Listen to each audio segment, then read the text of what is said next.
En el corazón de Europa, cuando las hogueras de la Inquisición iluminaban las plazas y los reyes discutían con astrólogos antes de marchar a la guerra, un hombre caminaba con la cabeza baja y los bolsillos vacíos, pero con un libro invisible ya escrito en su memoria.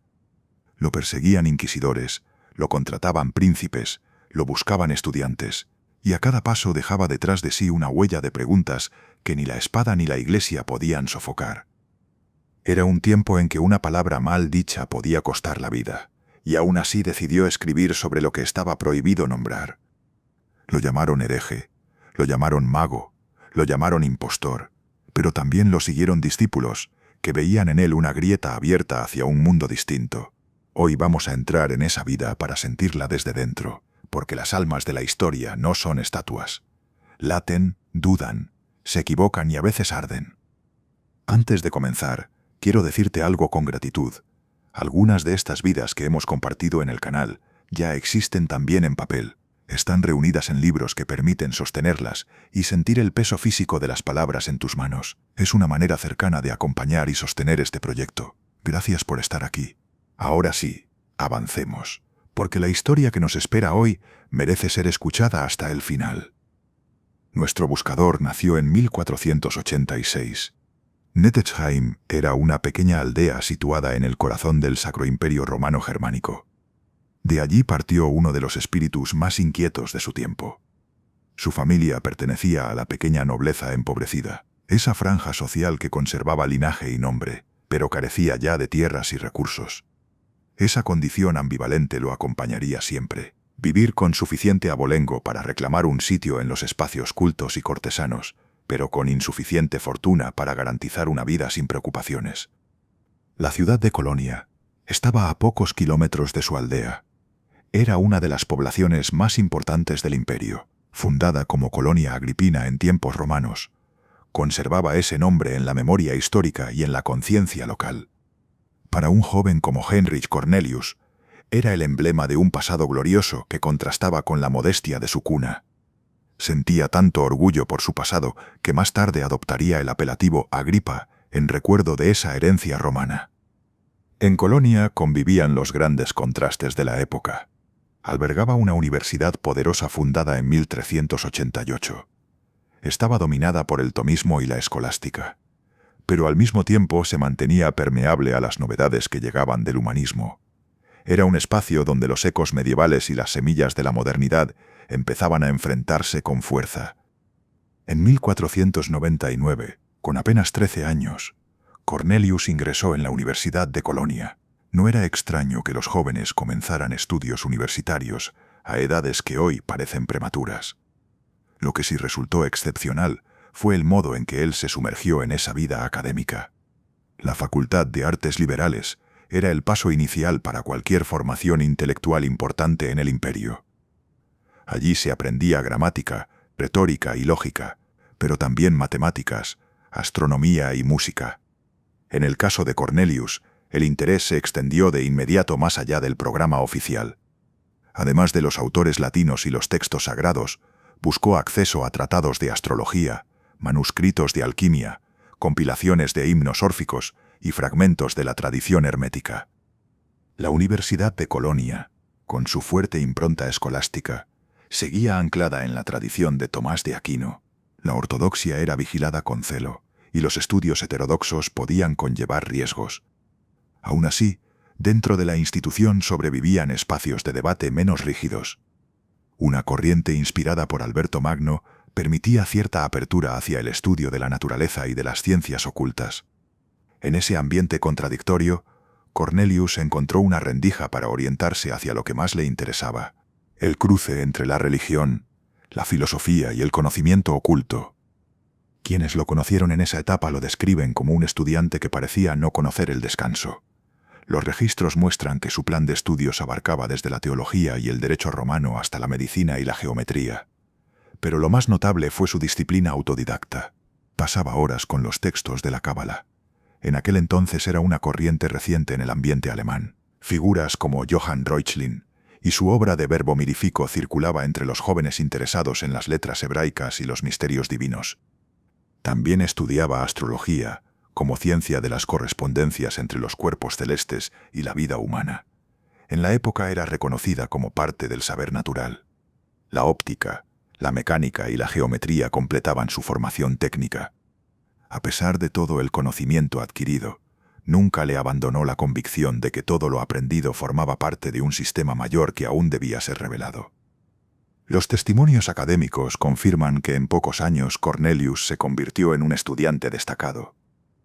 El 14 de marzo del año 1502, con tan solo 16 años, obtuvo el grado de Magister Artium.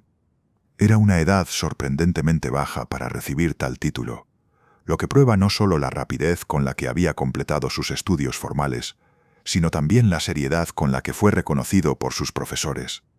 A partir de ese momento, se encontraba en condiciones de enseñar y de acceder a estudios superiores en teología, derecho o medicina. Desde ese momento, Cornelius Agripa ya no sería solo el hijo de un noble empobrecido. Ahora estaba preparado para lanzarse a la Europa que hervía de ideas, disputas religiosas y descubrimientos. Llevaba consigo un bagaje intelectual que lo convertiría, con los años, en uno de los grandes nombres del Renacimiento. Apenas había terminado sus estudios en Colonia, emprendió camino hacia París. El traslado ocurrió hacia el año 1502 o 1503, cuando todavía era un joven de apenas 17 años. París era entonces el gran centro intelectual de Europa Occidental, un lugar donde convergían estudiantes de todo el continente, y donde las corrientes humanistas más avanzadas se cruzaban con la enseñanza escolástica tradicional. Llegar a París significaba entrar en un universo cultural mucho más amplio. Disputas teológicas, efervescencia estudiantil y una densa vida académica en torno a la Sorbona. La ciudad acogía a miles de estudiantes, y cada nación tenía sus propias residencias y asociaciones. Los debates se producían tanto en las aulas como en las calles. Los manuscritos circulaban entre los jóvenes con una rapidez difícil de medir. Allí Cornelius tuvo contacto con una gama de autores que no se encontraban con facilidad en Alemania. Textos griegos traídos por humanistas italianos, traducciones latinas de obras hebreas y árabes. Los tratados herméticos también habían comenzado a revalorizarse desde que Marsilio Ficino tradujera el Corpus Hermeticum en Florencia unas décadas antes. Hacia 1506, tras algunos años de formación y de consolidación de contactos, Cornelius tomó una decisión que marcaría el rumbo de su vida. Junto a un pequeño círculo de eruditos y amigos, fundó una sociedad dedicada a la astrología, la magia natural y la cábala. Se trataba de una especie de hermandad de estudios y prácticas compartidas. Cada miembro aportaba sus conocimientos y su experiencia. El grupo unía médicos, filósofos, literatos y artistas en torno a un interés común por las ciencias ocultas. Su objetivo era claro: acceder a los secretos de la naturaleza y a las correspondencias entre lo humano y lo divino. Esa sociedad secreta era un reflejo del espíritu renacentista. En ella se buscaba integrar disciplinas diversas: la astrología como ciencia de los cielos, la cábala como desciframiento del lenguaje sagrado, o la alquimia como vía de transformación de la materia y del alma. La clandestinidad era necesaria. Las fronteras entre lo aceptado y lo condenado eran delgadas en aquellos tiempos. En ese entorno se forjó su convicción de que el conocimiento debía ser universal. En ese tiempo comprendió que los saberes antiguos podían convivir con el cristianismo, y que la tarea del buscador consistía en descifrar el tejido oculto del mundo. 2 años más tarde, en 1508, la vida lo llevó lejos de los libros y las bibliotecas. Se alistó como soldado en el ejército de Fernando II de Aragón. El joven humanista se vio inmerso en el mundo militar. Su papel fue el de alguien con conocimientos técnicos. Trabajó en la preparación de explosivos y en el apoyo a la artillería. La guerra del Renacimiento requería tanto brazos como ingenio, y su formación matemática y alquímica podía aplicarse en el campo de batalla. Por su servicio, el emperador Maximiliano I lo armó caballero. Este reconocimiento, aparentemente militar, también reforzaba su estatus social que complementaba sus orígenes nobiliarios empobrecidos. Ese mismo año y el siguiente, la vida de Cornelius se desplazó nuevamente hacia el estudio. En Dol, ciudad bajo dominio de los Habsburgo, se estableció un laboratorio alquímico con el patrocinio de Margarita de Austria. Era un espacio de experimentación con metales, sustancias y procesos que buscaban la transmutación, la purificación o el descubrimiento de medicinas. La ciudad también le ofreció la posibilidad de enseñar. En la universidad impartió conferencias sobre la obra de Johann Reuchlin, De Verbo Mirifico. Trataba sobre el poder místico del nombre divino y su relación con la Cábala. En ese contexto escribió su primer tratado notable, De Nobilitate e Praecelentia Foemini Sexus, una obra dedicada a Margarita de Austria, en la que defendía la superioridad del género femenino. El texto, insólito en su tiempo, vinculaba la dignidad de la mujer con argumentos teológicos y filosóficos. Respondía tanto a debates académicos como a la necesidad de obtener el favor de una mecenas poderosa. El año 1510 marcó un giro decisivo en su vida intelectual. Viajó a Würzburg, ciudad alemana, donde se encontraba Johannes Trithemius, abad benedictino de Spanheim. Trithemius era conocido en toda Europa por sus conocimientos en criptografía, magia y erudición humanística. Había escrito la Poligrafia y la Steganografia, obras que circulaban con fama de misteriosas. Trataban sobre la escritura secreta y las comunicaciones ocultas. Para Cornelius, el encuentro con Trithemius fue el momento en que un maestro mayor reconoció en él a un discípulo prometedor. Trithemius le proporcionó manuscritos y materiales que serían la base de su obra más importante. Además, le ofreció orientación y legitimidad. También lo animó a continuar con el proyecto de sistematizar los saberes ocultos en un tratado amplio que uniera conocimientos. La semilla de su obra maestra, de oculta filosofía, estaba ya plantada, aunque su desarrollo y publicación tardarían aún más de 20 años. Lo que vino a continuación fue un desplazamiento prolongado hacia Italia, que entre 1511 y 1518 se convirtió en su escenario de maduración. Allí, en las ciudades de Milán, Pisa, Pavia y Turín, Cornelius vivió como un intelectual nómada.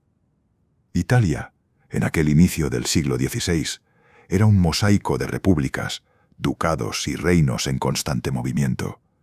Guerras enfrentaban a potencias extranjeras en su territorio, pero sus universidades y círculos de estudio seguían siendo de los más prestigiosos del continente. Milán había sido dominada por los Sforza y luego disputada por franceses y españoles. Pisa formaba parte del poder florentino, con tensiones constantes de los Médici. Pavia conservaba una de las universidades más antiguas y de mayor reputación de Italia, vinculada al Ducado de Milán.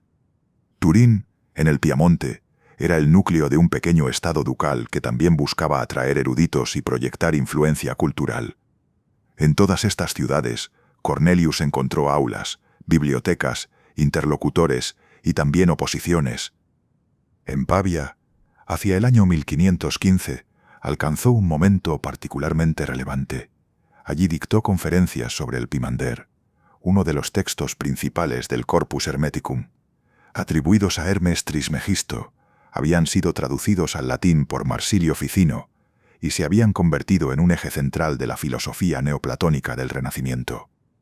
Para muchos, Hermes representaba una sabiduría antigua que precedía incluso a Moisés. Al exponer este texto en una universidad italiana, llevaba a un público académico un discurso cargado de resonancias esotéricas y teológicas. El hecho de que sus conferencias fueran interrumpidas por oposición religiosa muestra hasta qué punto se movía en un terreno delicado. Los guardianes de la ortodoxia veían con recelo un pensamiento que parecía desplazar las fuentes canónicas de la teología cristiana. Ese episodio en Pavia fue la primera colisión directa entre su vocación hermética y la censura de las autoridades eclesiásticas.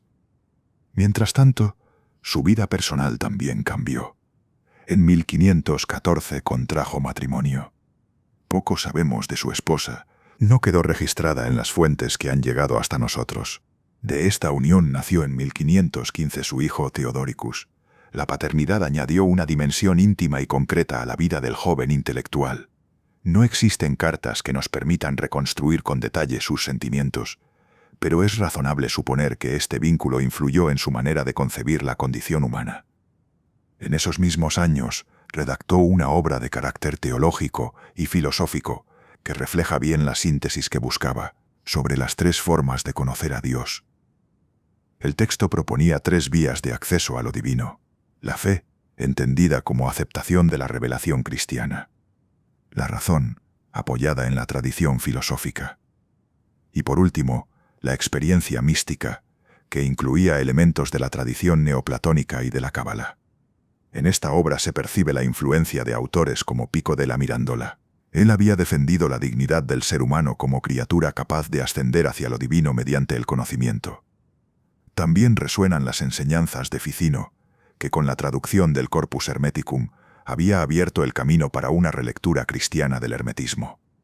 Lo notable de este tratado es que muestra a un Cornelius que no se conforma con repetir lo aprendido.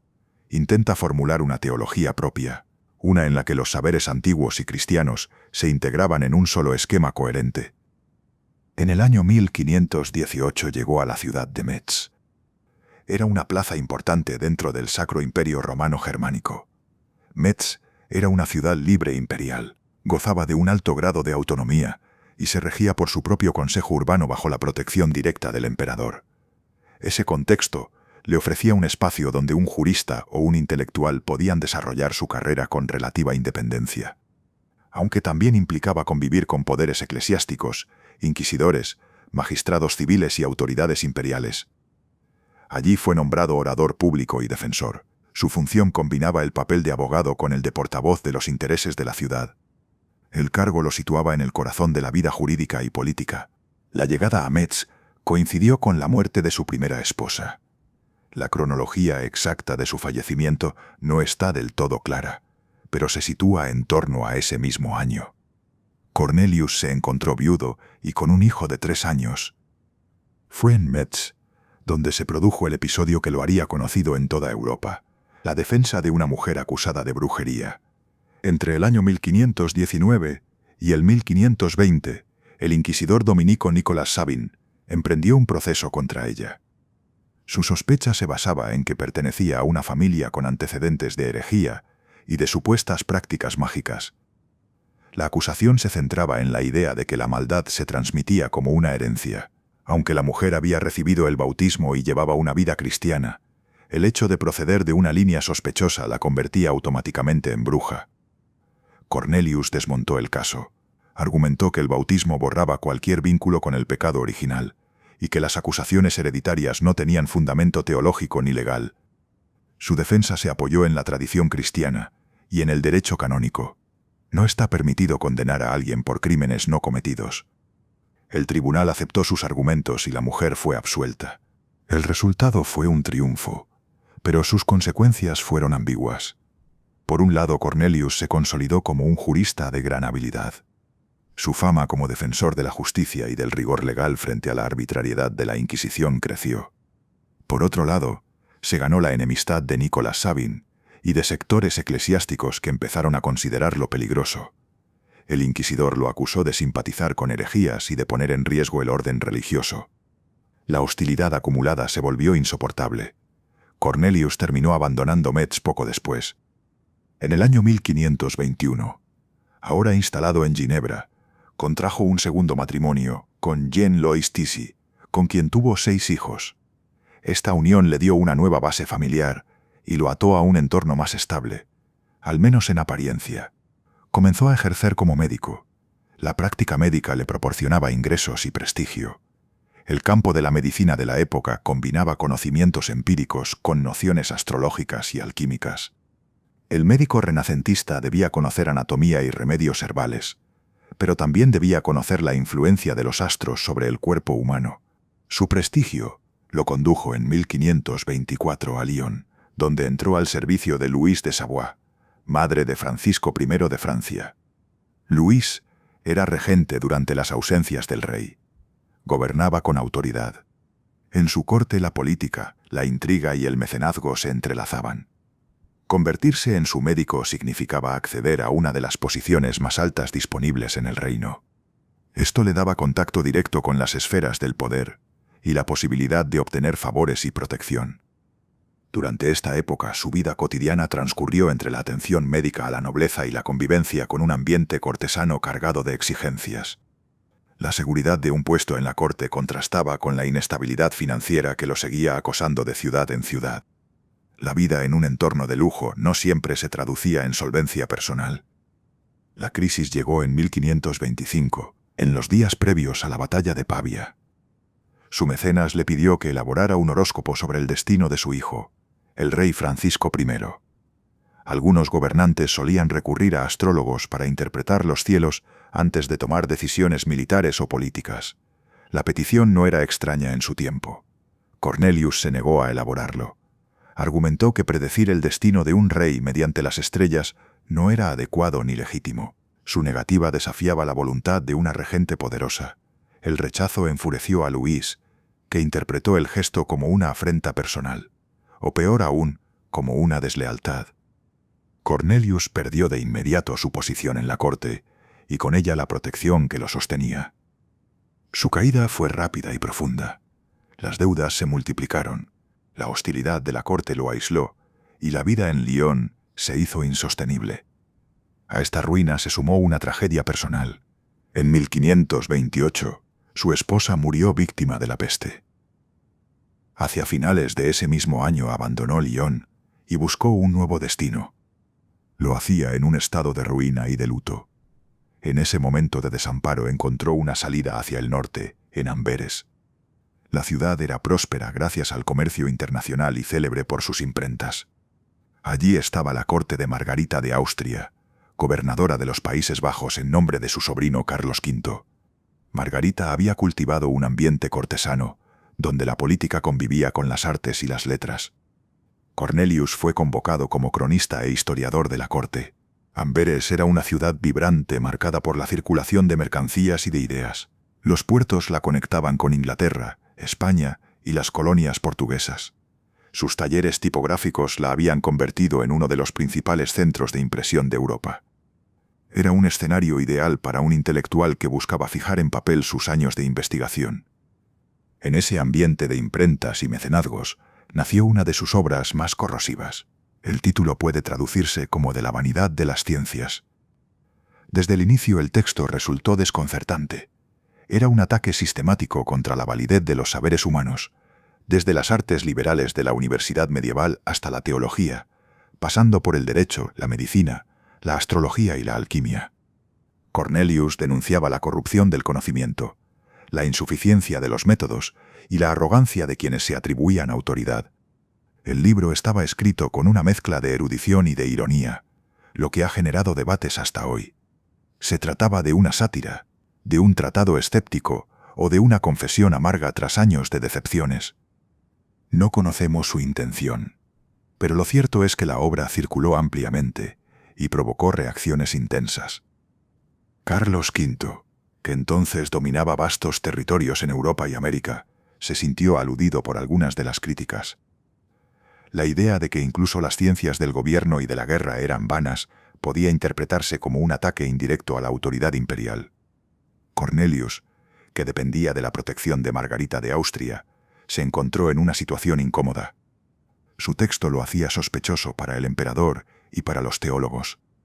Con su obra se colocaba en la órbita del escepticismo renacentista, junto a pensadores como Erasmo de Róterdam. Allí donde Erasmo buscaba reformar suavemente, él arremetía con un tono más radical, poniendo en cuestión incluso la posibilidad de que el ser humano pudiera alcanzar certezas absolutas. Mientras atacaba las ciencias establecidas, preparaba la publicación de su obra más ambiciosa, De oculta filosofía. Este tratado había comenzado a esbozarlo en aquellos años de juventud en los que se sumergió en las ciencias herméticas. Pero en Amberes alcanzó su forma definitiva. En el año 1531 apareció una edición parcial y unos 2 años después, la versión completa. La formaban 3 libros. Allí Cornelius sintetizaba 3 décadas de búsqueda intelectual. La obra reunía tradiciones que hasta entonces habían circulado de forma fragmentaria: la cábala hebrea, la astrología, la alquimia, la magia natural y el neoplatonismo. De oculta filosofía ofrecía un sistema en el que el universo era entendido como una red de correspondencias. El mundo inferior estaba vinculado al mundo celestial mediante símbolos y fuerzas invisibles. El mago, entendido como el filósofo natural, podía acceder a esas correspondencias a través del conocimiento y la práctica ritual. Cornelius presentaba la magia como una ciencia que exigía rigor, método y comprensión de la naturaleza. Su tratado dignificaba la magia y le daba un lugar en el marco del humanismo renacentista. No se trataba de un manual para hechiceros. Era un intento de legitimar una forma de saber que integraba la filosofía, la teología y la observación de la naturaleza. La obra, naturalmente, resultó polémica. Para muchos lectores consagraba a Cornelius como el gran mago del Renacimiento. Para otros, confirmaba sus vínculos peligrosos con lo prohibido. Las dos publicaciones, De Vanitate Scientiarum y De Occulta Philosophia, aparecieron casi de manera paralela y mostraban un contraste difícil de conciliar. Por un lado, un texto que negaba la validez de todo saber, y por otro lado, un tratado que ofrecía un sistema de conocimiento mágico. Este contraste ha generado interpretaciones diversas a lo largo de la historia. Algunos lo leen como la paradoja de un hombre dividido, otros lo interpretan como una estrategia consciente. Una estrategia que preparaba el terreno para presentar la magia como la verdadera filosofía. Sea cual fuera su intención, lo cierto es que ambas obras marcaron su destino final. La publicación lo colocó en el centro de la persecución. Teólogos lo acusaron de herejía, juristas de difamador, y el emperador lo vio con desconfianza. Las tensiones culminaron en Francia, donde sus críticas a Luis de Savoie lo llevaron a prisión. En 1535 fue arrestado por escritos en los que cuestionaba el papel político de la regente. El gesto lo enfrentó de nuevo con una mujer poderosa, que ya en el pasado había definido sus caídas y ascensos. Salió de la cárcel debilitado, enfermo y sin protección. Poco después, en ese mismo año, murió en la ciudad de Grenoble. Murió en condiciones precarias, sin fortuna y acosado por los procesos que lo habían acompañado toda su vida, pero su obra sobrevivió. De Occulta Philosophia siguió circulando durante siglos. Se convirtió en un texto fundamental para los estudios herméticos y para la tradición esotérica europea. Johann Weyer, su discípulo, recogería su legado en la lucha contra la persecución de brujas. En la memoria cultural, el nombre Cornelius Agrippa quedó fijado como el arquetipo del mago renacentista, un humanista erudito, un hombre perseguido y un buscador incansable de la verdad. Pero en el fondo, tal vez solo fue un hombre perdido como tantos de nosotros. Tal vez no fue más que un hombre que buscó reunir los conocimientos dispersos y darles forma. Tal vez quiso tejer con ellos una visión coherente del extraño y cruel mundo en el que le tocó vivir.